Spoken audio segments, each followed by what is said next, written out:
Welcome, everybody. Welcome back to our day 9 of getting through the holidays. The webcast here from Transcodes.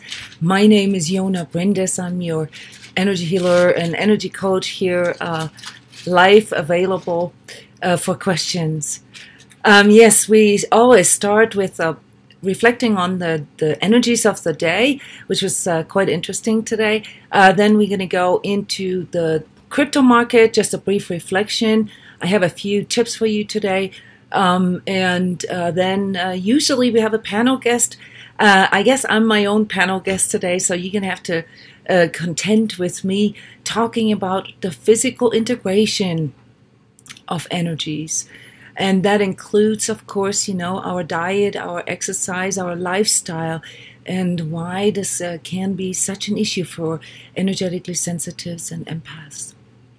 All right, so before we get started here, I want to send my hi here on the chat. Awesome, you guys letting me know where you're from. Australia, that's so awesome. We have lots of different events going on here at Transcode. So for myself, I'm used to be working in every time zone, really, at every time of the day. Hi from California. So, like a lot of the audience watches the videos after I send out the edited version. So if you're missing the live chat or the live recording here, no worries. If you are subscribed to my email list, you're going to get the edited version somewhere in about 10 hours or so. Yes, hello to Canada. All right, so reflecting on today's energies, I have to say that this was a tough one for me. A bit of a reset day, I would call it. There was very interesting, very different perceptions of today. So everybody kind of had a different way of perceiving what is going on. And but the main theme that I could make out was that there was some kind of reset going on. So that there was people like myself. I've had a physical reset today after getting by with the 2-3 hours sleep only for the last week or so. My body was telling me clearly that I had to, reset. I needed sleep. I had to cancel all my sessions, my coaching sessions in the morning, and just focus on myself. I slept, I think, 12 hours, and I feel like $1 million.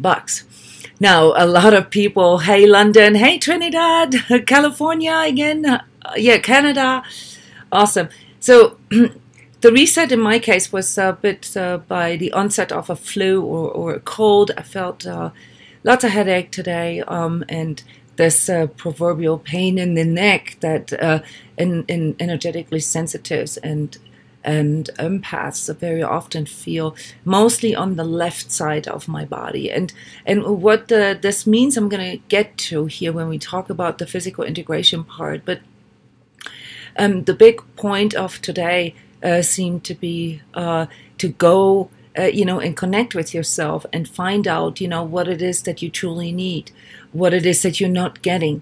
Remember, we talked about unmet needs and how this can lead to all kinds of coping and cop-out type of situations. And, we're like far enough away from Christmas now that sort of reality is starting to kick in. And, when we have a reset, this can be a very cool tool. We use this a lot in energy work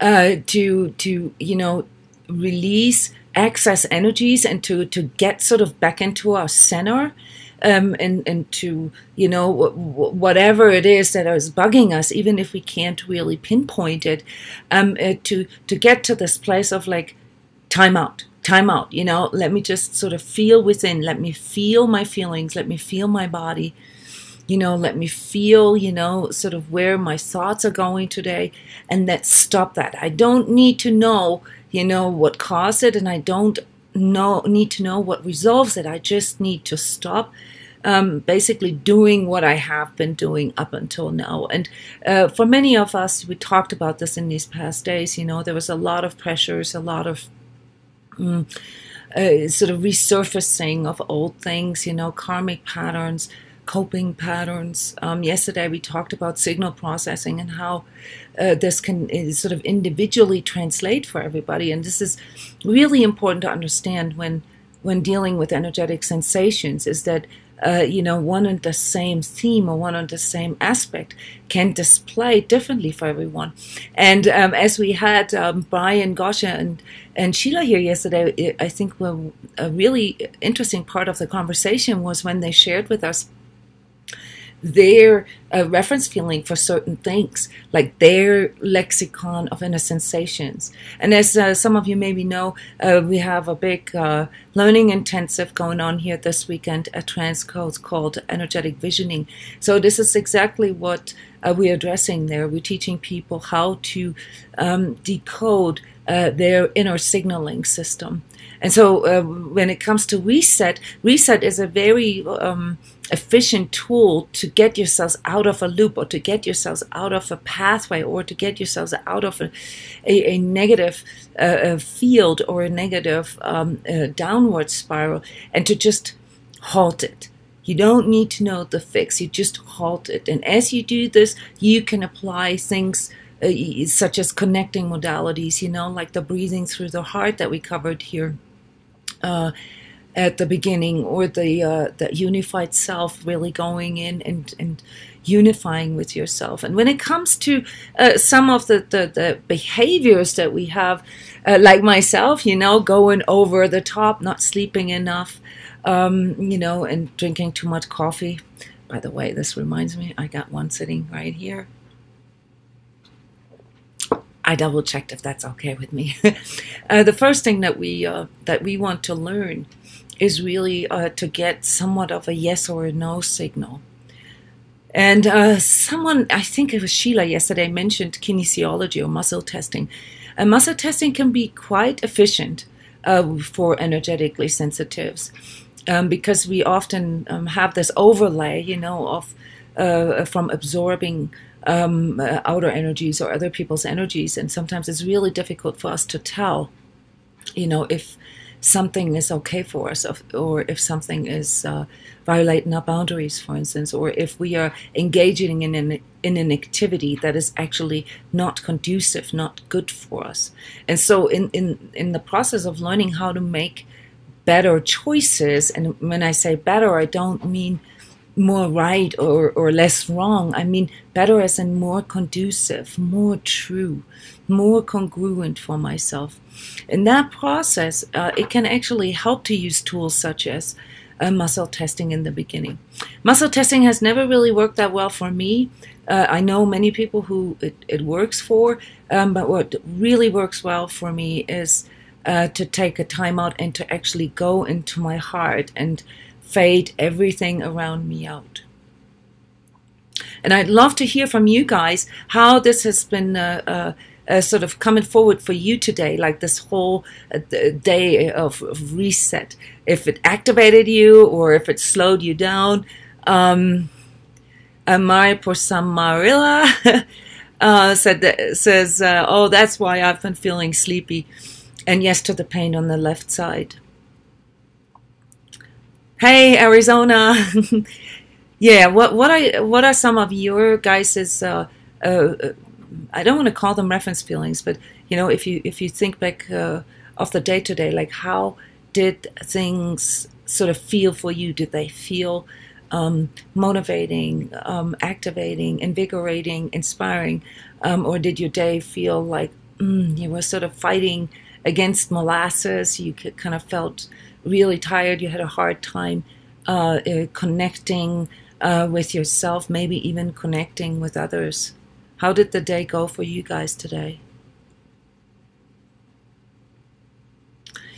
While you are thinking about this, because we have a little bit of a delay here, I'm going to put up a picture onto the screen that will help us to, just sort of start with some basic things that you can look out for, okay? Because this type of self-reflective observation, where you go in and ask yourself, well, how did I even feel today? apart from maybe some of the factual things that happened. But how was my energy today? Okay, so Brian says, I've been very energetic and contemplative at the same time. Yes. Um, that's the interesting part of today, is that it wasn't really clearly or clearly yeah. It was kind of like contemplative would definitely fall into the category of reset for me. It's when you start thinking about things, when you start slowing down a little bit. Better today, yes. There has been quite a bit of overlay, and some of you may have felt this here in your facial area, between the eyes, in your temples and foreheads. So headaches are coming back into the game right now. This has to do with our third eye, with our sixth chakra, that needs to be involved into this whole self-expression task that we're having right now. And if we cannot really connect with our visions, and this may also be triggered by, just the time of the year where people are starting to do planning or lists, New Year's resolutions and so forth, that triggers the contemplation. But just so you know, there has been this overlay here for weeks now.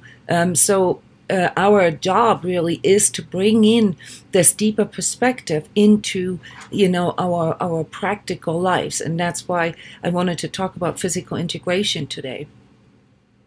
Yes, it has to do with seeing and with a clarity, but seeing things more from this sort of real perspective, like what is real to me? How can I become more real? And physicality has a lot to do with this, even though this is kind of poo-poo in the spiritual scene, to regard the physical as part of the journey. But I think this is very important, not just from a metaphysical standpoint, that our physical is the temple of our light or the container of our light.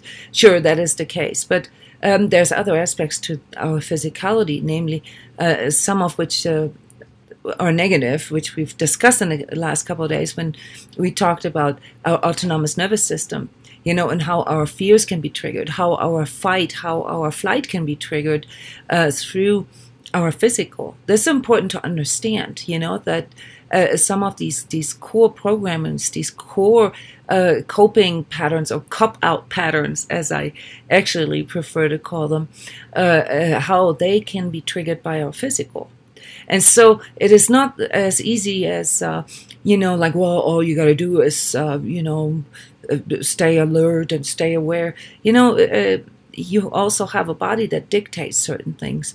And I'm not even talking about special needs or anything. I'm just talking about a nervous system, a hormonal system, a neurotransmitter system, a digestion, a blood flow, all these kind of things, all the biochemical things that are going on that do affect our moods, that do affect our thoughts, our thinking as well. And with that, it affects our energy. And this is important to integrate in your view when you start thinking about, like, wanting to make changes, such as, coming up maybe with a plan for how you can do things better for the coming year. You need to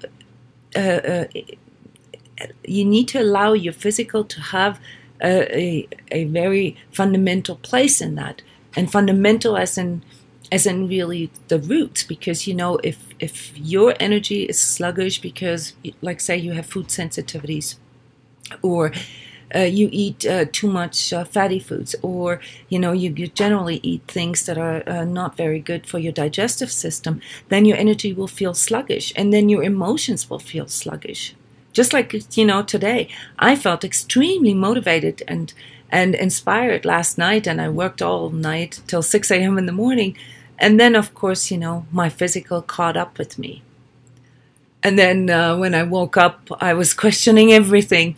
Is this even worth it, doing it, and all this, and because my mood or my emotional energy was still relatively low. So I really had to go into this sort of proactive stance and reset.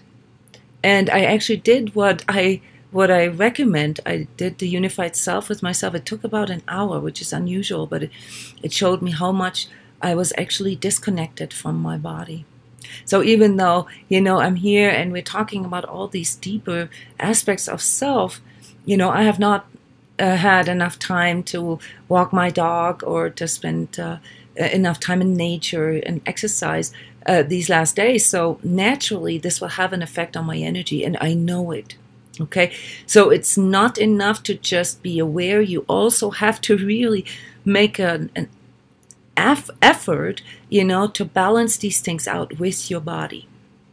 I want you to, oh yes, we're getting more comments here, feeling organized, cleaning. Yes, calm, methodical, and focused. That's actually not a bad way to approach this, to bring in sort of this bit by bit, and first I clean this and then I clean this. Cleaning, detoxing, clearing is something that I've done pretty much all day today. I used sage oil, I used mint oil because I'm having this like really strong overlay here on my third eye and my crown chakra. So these work really well. You can also use smudging, but when you already have like this stuffed, these stuffed upper nasal cavities, it's better to use etheric oils, essential oils, or teas. So there's also a little bit of weakness still in our stomach area. And so for many of you, it may be actually beneficial to work with herbs.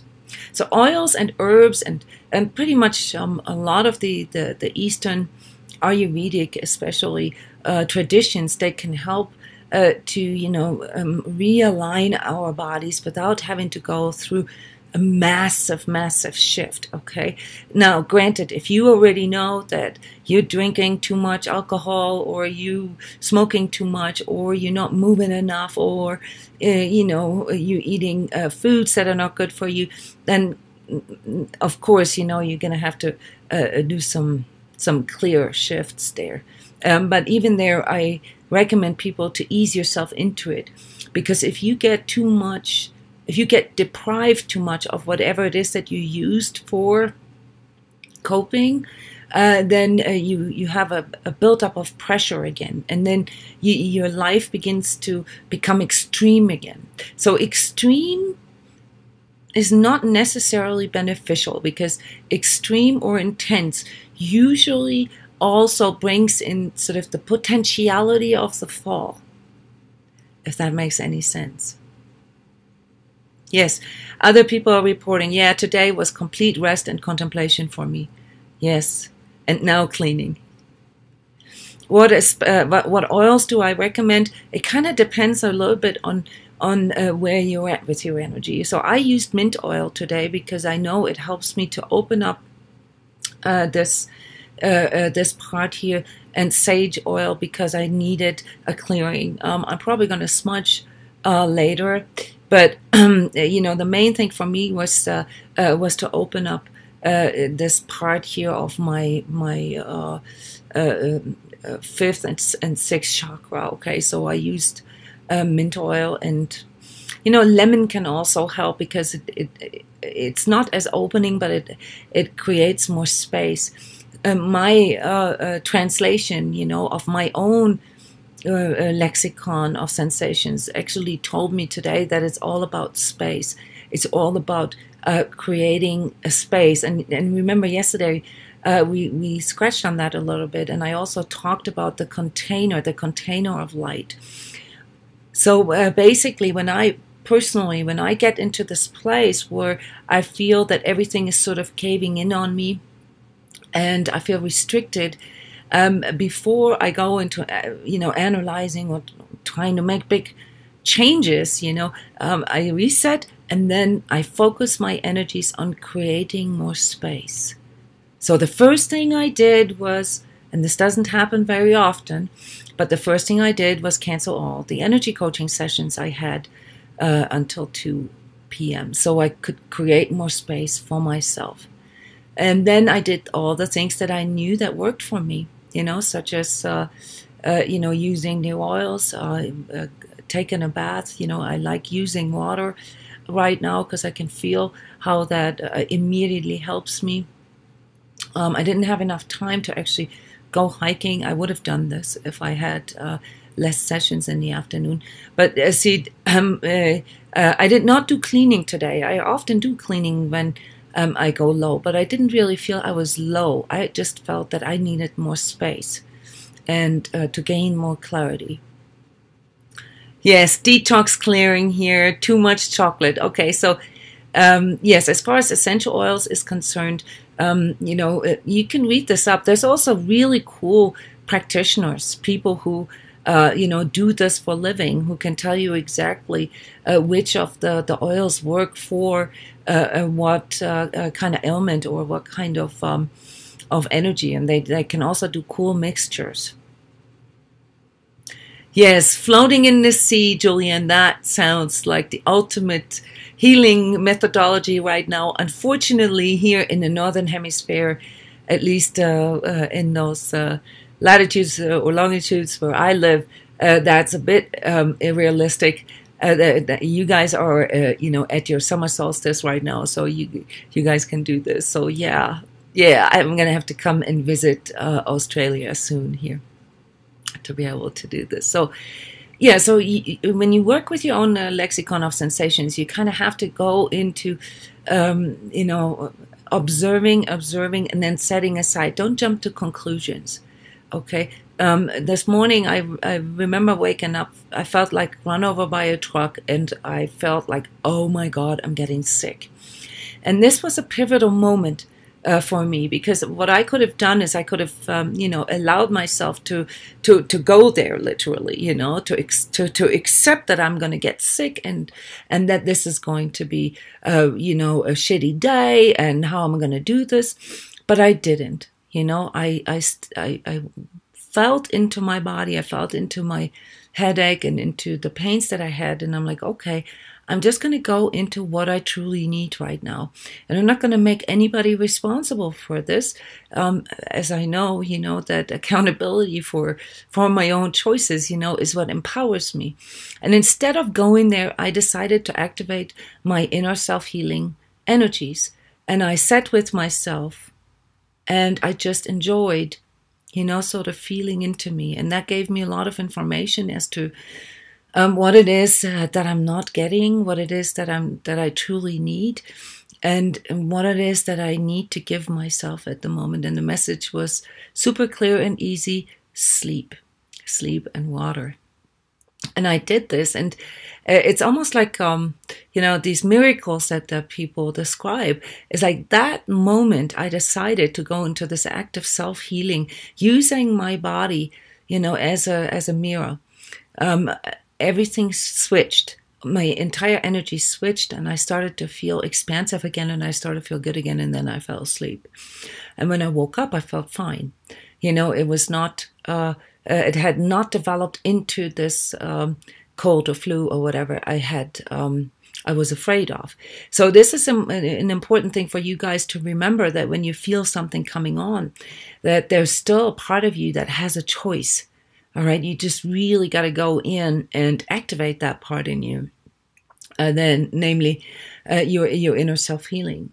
And medicine knows this, like there's nothing more powerful than our inner self-healing abilities. It's just that we have not been trained in them. And so, and neither have the doctors. So they have a hard time explaining this without sounding woo-woo, or don't want to explain this, because then that would make them sort of unemployed.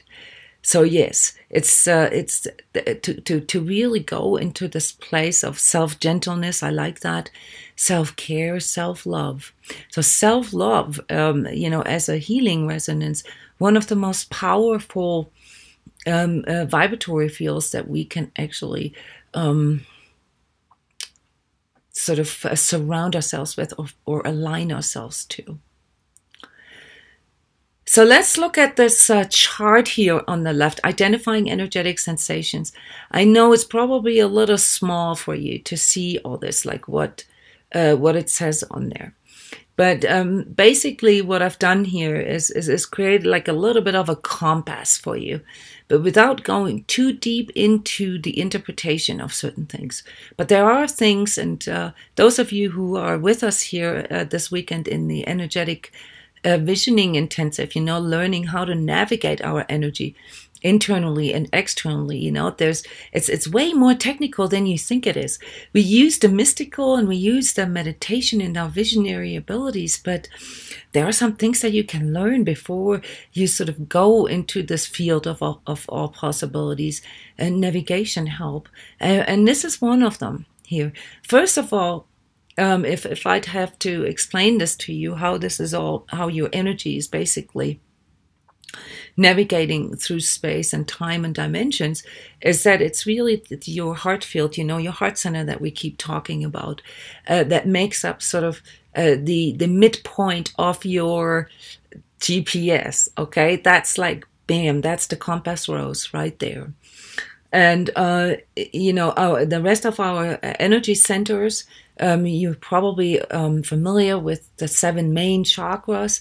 These are represented here in the colors. So we have the red for the root chakra, the orange for the sacral chakra, the yellow for the solar plexus, and the green, which also entails your arms and that whole field here in this upper chest body. That's your heart chakra, and then your throat chakra here, which also includes, these nasal cavities, and can therefore, when you have a lot of headache or when you feel things come on, they can push up. Then the 6th chakra is your third eye chakra. Everything what we talked about here earlier, like this whole thing in and around. And then the crown chakra, which is sort of covering all this area here. So forehead can also be the temples, but it's mostly like today I'm feeling like I'm wearing a helmet, like I have this like clamp on my head. This is a very common sign for for restrictive or restricted or contracted crown chakra, which means the energies in my crown, they're not flowing right.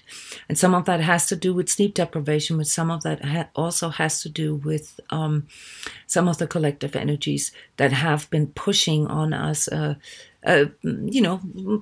Basically the reason why we do this daily series here, because during the holidays, this holiday season, or for me it's more the time from the winter solstice to the 1st of January, is a very dense, collectively dense time, and there's a lot of overlay and there's a lot of manipulation and control going on. Yes, so basically the clearing and the resetting is all for sort of getting some of the gunk out and inviting the new in. And some of you, I want to do this justice, just because I'm talking so much about sort of the more lower end, of the reset, had a fantastic day today and felt this call for action, had a wonderful, inspiring energy going. But for most people, especially if you've had a lot of stress in the last week or so, today was probably the day where you felt like you really needed a reset. Kind of that's it. In a good way, though. Not in a depressive way or something like that. So yeah, so if you look at this, we have the same main the main 7 physical chakras here, and they have specific meanings, of course. And this is these omnious chakra charts that I deliver with session reports, and sometimes also with the energy updates. They illuminate the details, what these energy centers regulate and so forth, in a very, very comprehensive way.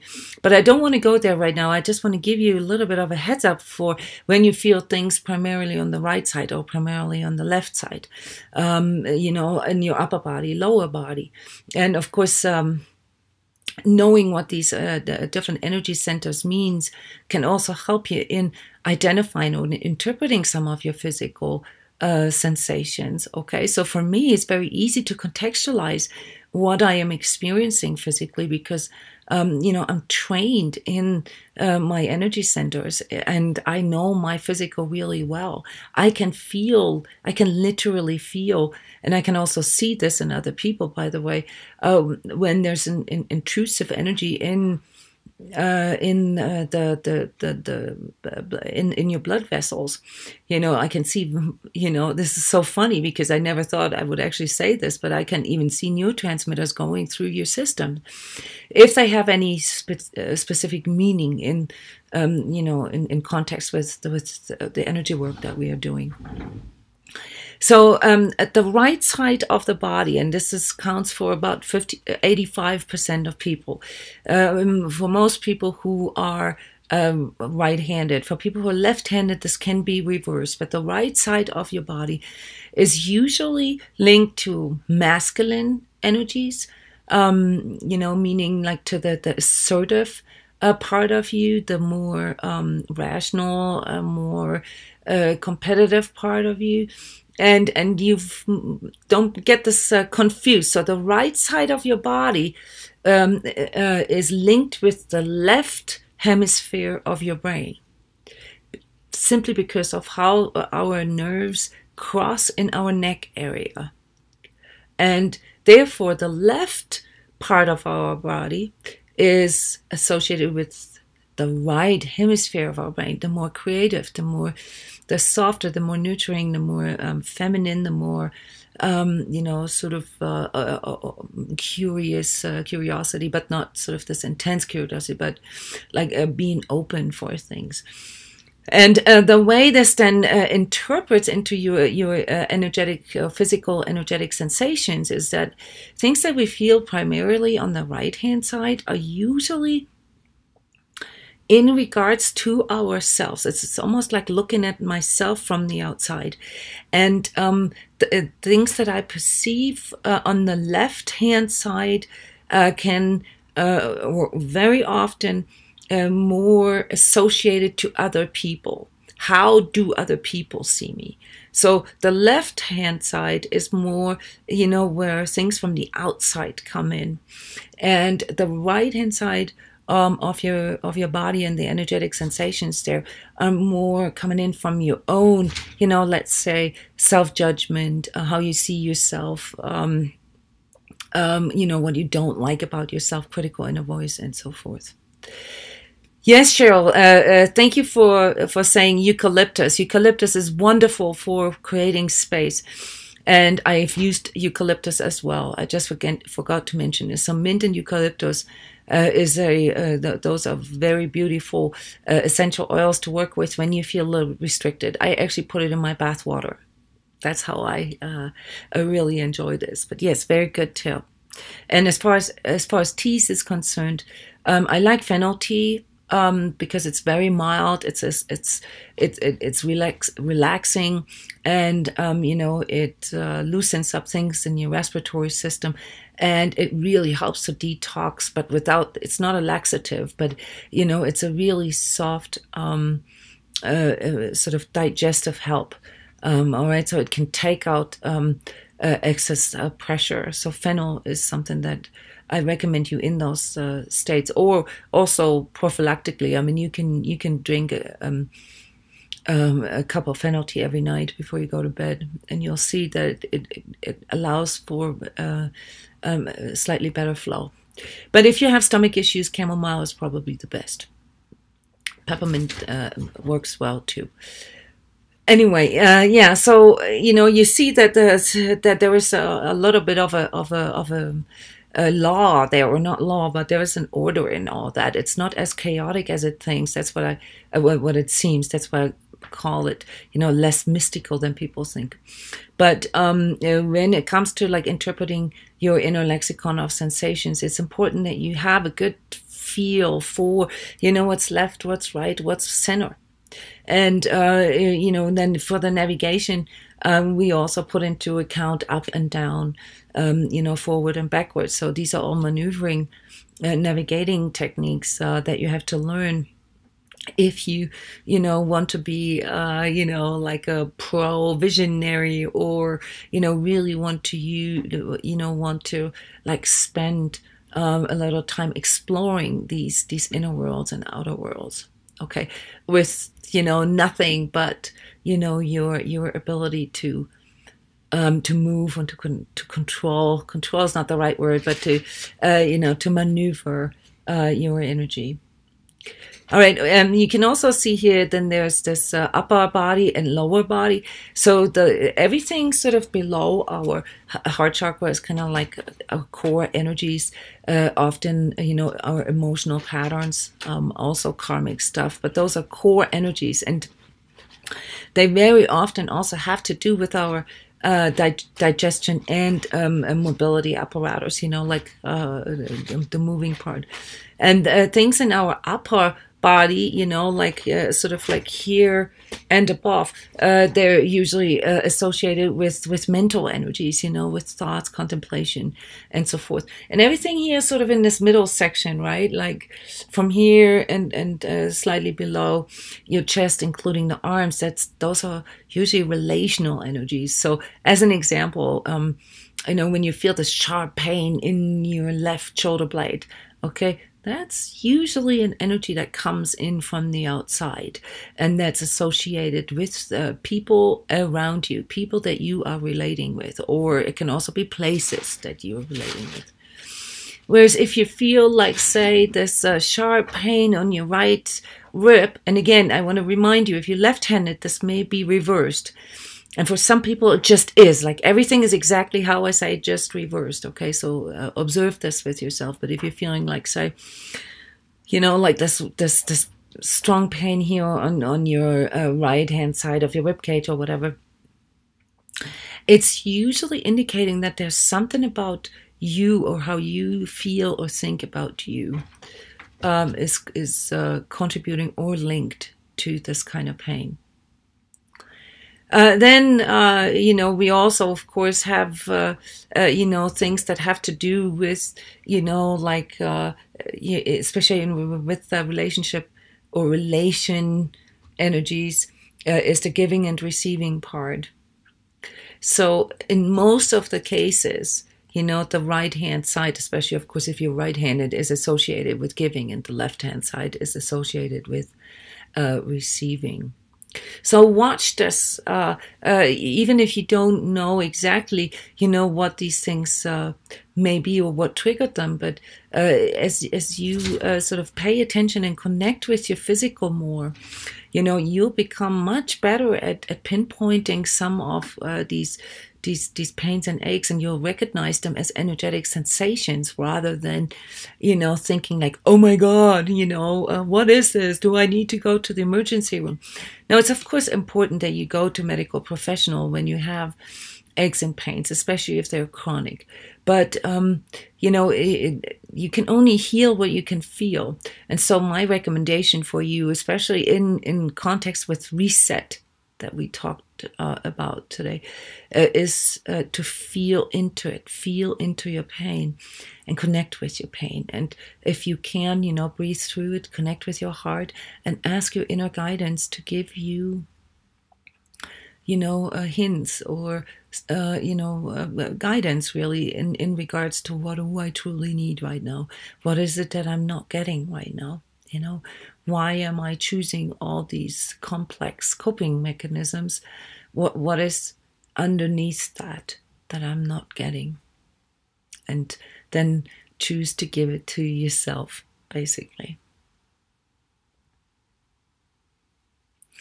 Yeah, so there's a whole series of articles that I wrote last year. It's called High Vibrational Living, and there's a big section about nutrition, staying away from toxins, and lifestyle recommendations. Okay, these are all things that you can read up. It's very it goes very deep, and there's a lot of things in there, and it's sort of meta. It goes past all disciplines. Okay, so it's not a particular school or teaching that I am recommending you. I'm recommending you to feel into, like what is it that you need, and ask your body, don't shy away from feeling into your pain, from sitting with your pain, so that you can actually begin to work with it. It doesn't mean that you have to like accept it or embrace it as in like, yes, I'm going to get sick or whatever. No, not in that way. That's not what I mean. What I mean with this is that you need to, give your body a chance, to connect, or your energy body, let's say it this way, a chance to connect with this so that you can actually work with it. And here's another chart, and I know you cannot read a darn thing on the screen, and that is working with your energetic aspects. So once you could localize some of these, then there are lots of cool things that you can do. And I've without even really having to study, your chakras. I've offered to send this chart to people if they send me an email. And of course, this offer is out there for you too. Send me an email, please, and I'll send you this chart as a PDF file. Okay, so this is about working with your energy centers. And I just want to pick out a few things, or let's do it differently. Why don't you guys ask me about certain things that you've always wanted to know about, like your energy centers and how to work with this, how to clear or how to work with this on your own. Ask me which chakra you want me to talk about, and then I will make examples and work you through this. So don't be shy. This is something, this is the reason why I'm doing these live updates, because it gives us the opportunity to really interact with some of the burning questions that you have. I will start here with what I have been experiencing today, okay? So today I've had the hardest time with my 5th and my 6th chakra. That was apart, of course, from my overall body being just tired out. But this is what came forward for me as the pains that I experienced today. And I'll read to you what this chart says for 5th chakra and for 6th chakra. Okay, so for 5th chakra, again, this is the throat here, but it also extends, down to, cover our clavicle, and also, can also include our upper navel cavities. Yes, somebody's asking if Tibetan singing bowls have effects on chakras. Absolutely, absolutely, and cool. Everything has an effect on our energy, and the singing bowls have a certain frequency, and they're actually tuned to certain resonances. So they will have a specific, they can specifically address parts of our chakras. But a lot of these, these props, that people use for meditation, or for healing, and it's massive. I mean, there's singing bowls, there's tuning forks, there's sound in general. Of course, there's crystals, essential oils, teas, herbs. I mean, you name it. Okay, there's many, many more, and I don't want to be exclusive, to any of the healing modalities, because I know they can all work. And if an energy worker knows the energy centers really well, then he or she can even learn how to energize specific items or specific music or their own voice. I do this in the invocations. I use my own voice to attune to a certain frequency that people then who listen to it that makes their energy system and some of their chakras resonate on that same level. So 5th chakra, what does it say here? I'm actually having a hard time reading this myself. Okay, humming, singing, chanting, mantras, painting, drawing, things with your hands, group work, working on performance. Okay, I'm doing this right now, and I can feel this today. Wow, in my fifth chakra here. But also playing board games. Yes, been doing this. Card playing, recording, speaking from the heart, I am breathing, and tuning forks. Those are things that work really, really well with the fifth chakra. And actually, I forgot about this. I mean, I came up with this list, but I almost did everything on the list today. Okay, but sixth chakra, and this is something that I will have to continue working on here for the next 24 hours, and I will, because we have a session here at 9 p.m., our first session of the Energetic Visioning Intensive starts. Meditating, transmissions, yes, vision quests, really silencing of the mind. I have to do all that for going into this training. Mental disciplines, like some of the things that we talked about, the reset, really stopping certain thoughts. Sleeping, I did this. Witnesser, absorber, experiencer. Yeah, that has to do with going into this place of not dissociating from yourself, not just experiencing the pain. I dealt with this morning. I had this terrible pain, headache, and I was just like, and I really wanted to go into my pain. And then I realized how difficult it became for me to actually connect with my body and to do some of the energy work, right, that I teach. And I'm like, I really got to be in this experiencer and observer position at the same time. I need to become my own witness, or I can't cut myself off from this now. If I cut myself off, I'm probably going to get sick. So I did, not in this sort of fear-motivated way, but I understood the importance of really connecting with myself. What else? Sixth chakra working modalities here. Reframing. Okay, this is what we're doing here right now. We do a lot of reframing here, doing these getting through the holidays recordings, aligning to beauty, aligning to gratitude and abundance. Yes, I did this today, and I did 2 more trades. I'll get to that with my crypto portfolio that I'm going to add to the 2018 portfolio. And crystal ball, Kundalini meditation, sound healing. So these are things that actually work really well for fifth, especially though for sixth chakra alignments. Okay, so yes, please send me an email if you would like to have this list here. I'll send it to you. This leads me, and you can still ask questions. Okay, guys, I'm just gonna.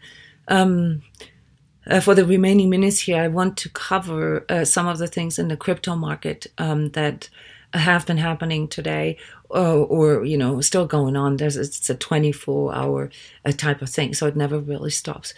But in the crypto market and the crypto news for today is an interesting shift that can be observed. So for those of you who are not really that deeply into the crypto market, maybe not as obvious as for some others, but there's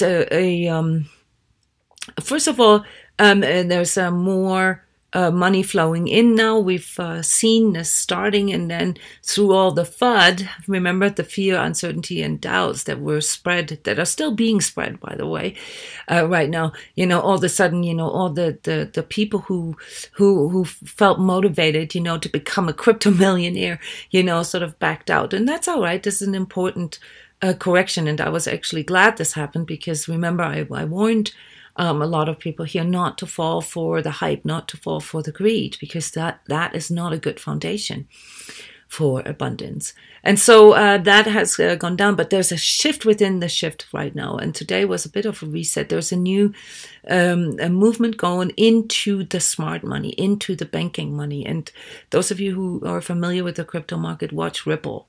Watch what happened with Ripple today. Okay, Ripple is a payment system that is not decentralized. So even though the whole crypto world is kind of based on the Bitcoin white paper, the Bitcoin idea, of decentralized transactions, it is, as I said, absolutely possible to create your own little centralized island within it. And Ripple is such a organization that works with the banks and their payment systems. Okay. And in my view, due to all the FUD, due to all this insecurity, and of course also the disappointment that many of us had with the exchanges and the wallets that just simply couldn't handle the amounts of people coming in, and the security issues that are there, so people, or the money is running into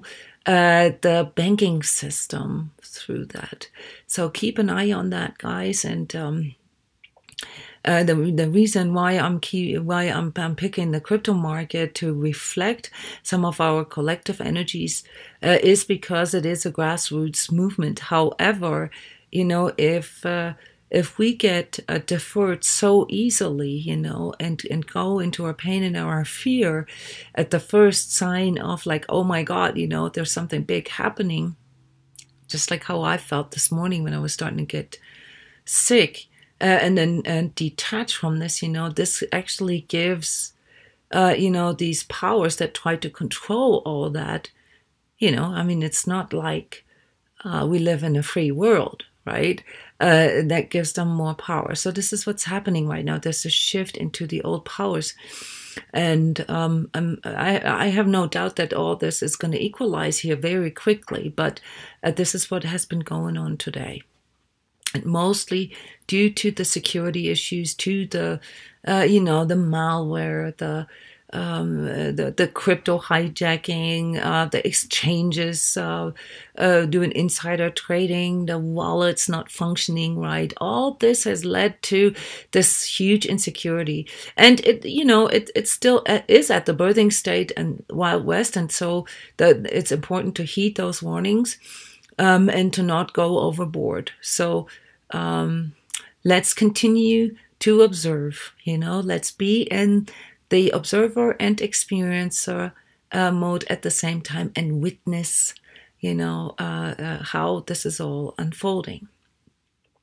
One thing before the end of the year here, for those of you who actually are invested or who even doing trading, I want to remind you all that even though this is not fully regulated yet, but that trading with cryptocurrencies counts as a taxable event, namely when you are cashing it out, or when you are shifting from one currency to another. So it counts as a capital gain, just like all other gains. And I think this is pretty much the same in every country in the world. I mean, I have, there'll be different regulations in every country, obviously, but I've seen a lot of different tax systems, and they're not really that fundamentally different from another. So capital gains occur when you make money with money, basically. And in the crypto world, this means that you make money every time, say you buy some Bitcoin, and then the course rises, and then you sell the Bitcoin. The gain that you have, the buying price, minus the selling price, whatever, you have as a result, there is a taxable event. And this can either be a gain or a loss. And these events have to be announced in your tax declaration. Now, with cryptocurrencies, it's probably going to be a little more complex, but at the same time, also for the next years, unregulated. Theoretically, every time you do a trade, let's say I buy Bitcoin, and then I buy Ethereum with my Bitcoin, and then I buy Pillar with my Ethereum, okay? I have never cashed out anything, but strictly spoken, from a tax perspective, it is possible that in some of your countries, this will be regarded a taxable event, which means that at the moment of the exchange, there has to be a certain rate that needs to be declared, and that already produces a gain or a loss right there. So I would strongly recommend for you to keep all your records, have a portfolio tracker that can allow you to trace all this back if you have to. All right, if you made $100 with cryptocurrencies this year, then don't worry about what I'm saying. But if you made, I know quite a few people actually who have made substantial gains this year, 5 and 6 digit amounts, then you need to be willing to, or at least, be able to know where you can find this. So keep your trading dates. You can do this manually. Maybe have a book where you write down every time you make a trade, just so you remember what exchange you bought it at and what price you bought it at, and with what wallet you paid for it. Okay, because these things can be quite they can go under, and then you want to avoid that you get into like an estimated gain with your tax authorities and end up having to pay way more. There was something I wanted to address as a result of a comment that we received yesterday, and that was, well, I'm in Social Security, and how can you, like sort of say this, that everybody can invest. I won't be able to cover this today, but we will have someone here tomorrow, an energy worker and fellow crypto investor, whom I will talk to about, overcoming fears. And probably her most recent overcoming fears experience was in the crypto market and facing all this sort of Wild West / jungle type of energies there. And I'm going to talk about this with Cheryl tomorrow, and also how we can use this. Maybe for this plan or our goal list, for the next year, because there are so many things that we've already learned here from the past panel guests, like how challenging our ego. I love this, in yesterday's recording, day 8 recording, how I think it was Brian said, whenever my ego says no, that's when I know I have to do it, because, one of his sort of spiritual disciplines is to challenge his ego. And I love that. It's a really cool tip. So anyway, tomorrow we're going to be talking about overcoming fear, uncertainty, and doubt. How about that? All right. And our Pentacast is going to be Cheryl Pacula, and I'm very, very excited about tomorrow. So if you guys don't have any specific questions yet, then I would like to call this the end of our day 9. I have to get ready for the energetic visioning intensive. Our first session tonight is navigating inner energies. It's not too late. You have about half an hour if you want to come and join this intensive. You have to go to www.transcodes.com to find the link for that. And you don't have to sign up for the whole weekend. You can also sign up just for the individual sessions. And this reminds me once more, thank you all for, your contributions, for your questions, for your comments, for donations. All these things are awesome. And I would have never thought to get that much feedback from you. So smash the like button before you leave here, and share the video, share the playlist, and enjoy the rest of the night. I see you again tomorrow at 7 p.m. Denver time, same place, and we're going to be talking about overcoming fears. Bye, everybody.